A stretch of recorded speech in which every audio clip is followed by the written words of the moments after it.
अच्छा, मैं आपको एक बात बता दें प्यारे, कुछ लोग तो बेटी का जब घर में जन्म होता है तो कहते हैं अरे बेटी घर में आ गई, बड़ा परेशान हो जाते। बेटी का जन्म होते ही घर वालों को ऐसा लगता है जैसे बुखार आ गया हो, बड़ी टेंशन हो जाती है। और बेटा घर में हो तो लड्डू बटेंगे, बड़ा आनंद आएगा, बधाई पड़ेगी। और बेटी घर में हो जाए तो बड़ी चिंता हो जाती है। कोई पूछ ले कौन हुआ घर में, अरे बेटी बेटी। मैं आपको बता दें भागवत जी का ही प्रसंग है, जो ब्रह्मा जी के पुत्र हुए हैं करदम ऋषि और इनकी पत्नी जो देवहूति, इनके यहाँ 9 कन्याओं का जन्म हुआ, सती अनुसुईया आदि। और उन्होंने एक ही बात कही, देवी हमारे घर में 9 बेटियां नहीं 9 यज्ञ हुए हैं, यज्ञ। और मैं आपको एक बात बता दें, जिस दिन घर में बेटी का जन्म होता है कभी मातम नहीं मनाना चाहिए कि मातम सा छा जाता है। अरे बेटी जब घर में आती है ना तो समझ लेना उस दिन भूमि पूजन हो जाता है, उस घर में सच में लक्ष्मी जी का पदार्पण हो जाता है। बेटा पुत्र एक बार कुपुत्र हो सकता है पर बेटी कभी कुपुत्री नहीं हो सकती है। जेठ की दोपहरी है और पिता खूब काम करके आए, खेत से हल चला के आए और पिता परेशान हो और पिता घर में प्रवेश करे तो बेटा पिता को देखकर ये नहीं सोचेगा कि पिताजी मेहनत करके आए तो हम एक लोटा पानी, नहीं, देखकर भी चला जाएगा। और बेटी तुरंत दौड़ के जाएगी, पिताजी के हाथ से रस्सी पकड़ लेगी, बैल को बांधेगी और उसके बाद दौड़ कर जाएगी, पिताजी भूख लगी ना, मैं अभी भोजन बना के लाई। और तुरंत बेटी जाएगी और भोजन बना करके अपने पिता को भोजन करा देगी और उसके बाद शांति से बैठेगी। और बेटा लड़के, जो लड़के भी तुमसे सब ले ले वो होते हैं लड़के, और पुत्री जो आप हाथ उठा के दे देंगे। बेटी पराए घर की, लोग कहते पराए घर को घूरो है, ऐसा मत सोचिए। यदि बेटी नहीं होती तो ये संसार कैसे होता।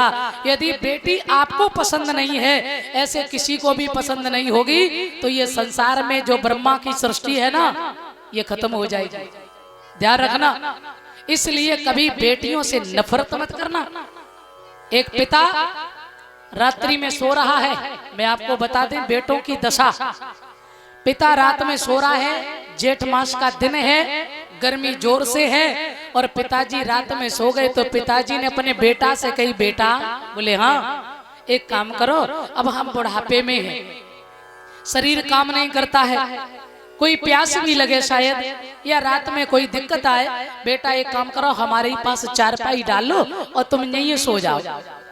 तो पहले तो मन ही नहीं बनाया और जब पिता ने ज्यादा कहा तो जैसे तैसे सो गए।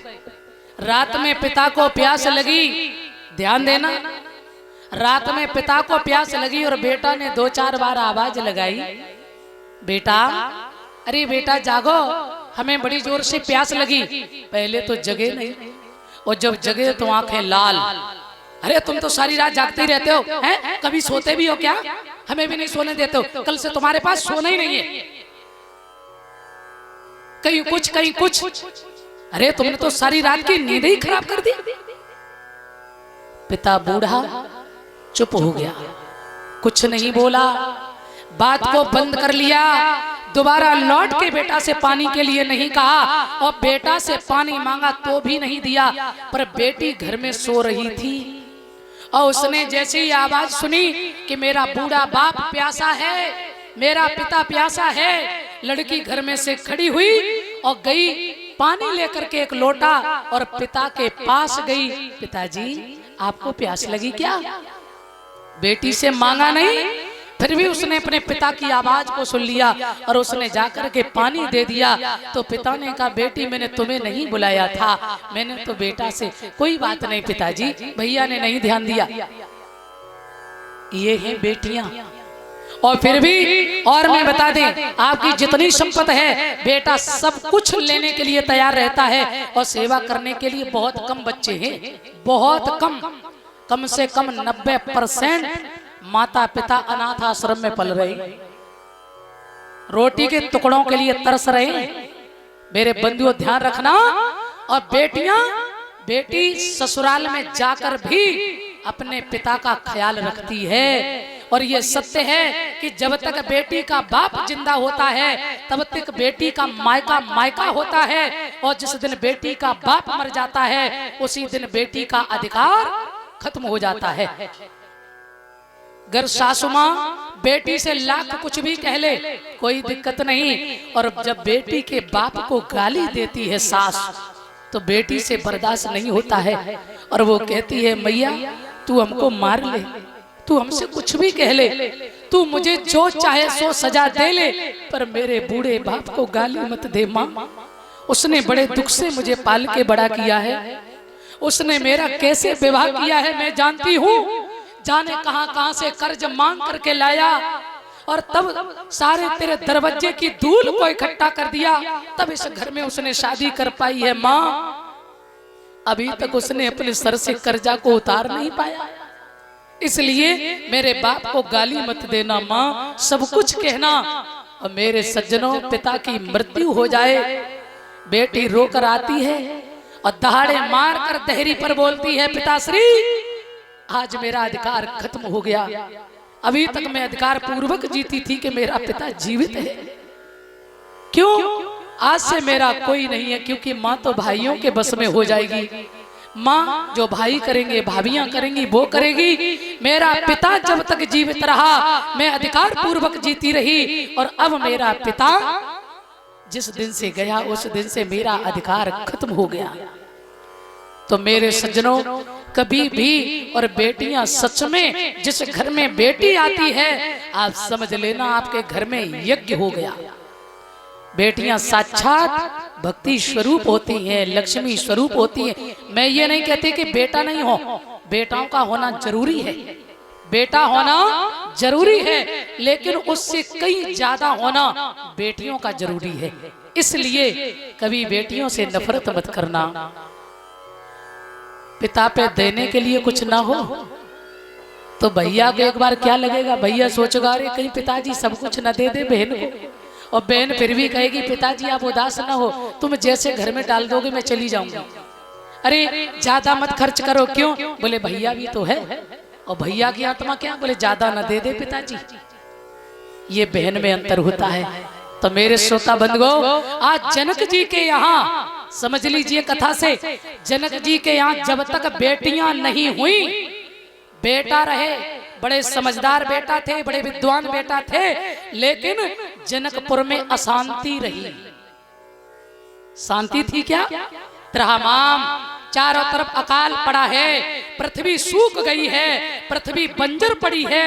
और जिस दिन जानकी जी का जन्म हुआ उसी दिन घर घर करके बादल आ गए, घनघोर घटा और वर्षा होने लगी। मानो ऐसा लगा जैसे सारी दुनिया में आनंद बरस रहा हो।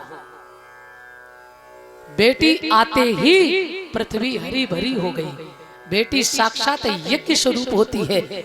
आज जनक जी महाराज प्रसन्न हो गए और सोच रहे मेरे घर बेटी नहीं, मेरे घर में तो यज्ञ हुआ है। बहुत प्रेम से पाल रहे उस बेटी को। मेरे श्रोता बंधुओं बेटी बड़ी हुई, नाम रखा है जानकी। माँ के साथ घर में काम कराती है। और इसके बाद जब धीरे धीरे समय हुआ मेरे भगवत प्रेमियों, महात्मा दधीच की हड्डियों का बनाया हुआ धनुष रखा है। महाराज जनक के यहाँ सीता जी ने घर में जब सफाई की तो उस धनुष को उठाया, दूसरी जगह रखा, और जैसी दूसरी जगह रखा तो जनक के, और इधर भगवान जब बड़े होने लगे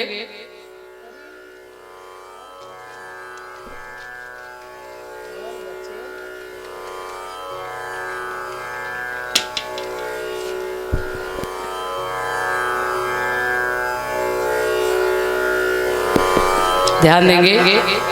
इसी के साथ ये माला का सम्मान जो है अरविंद भैया हमारे खेड़ा हेलू से, इनके यहाँ भी बहुत दिन पहले हमने कथा की थी खेड़ा हेलू में।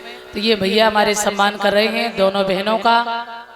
सदा सदा सुख में जीवन रहें, सदा आगे बढ़े, भगवान से मेरी कामना है। बहुत बहुत आप सबको बधाई। बोल गोविंद भगवान की।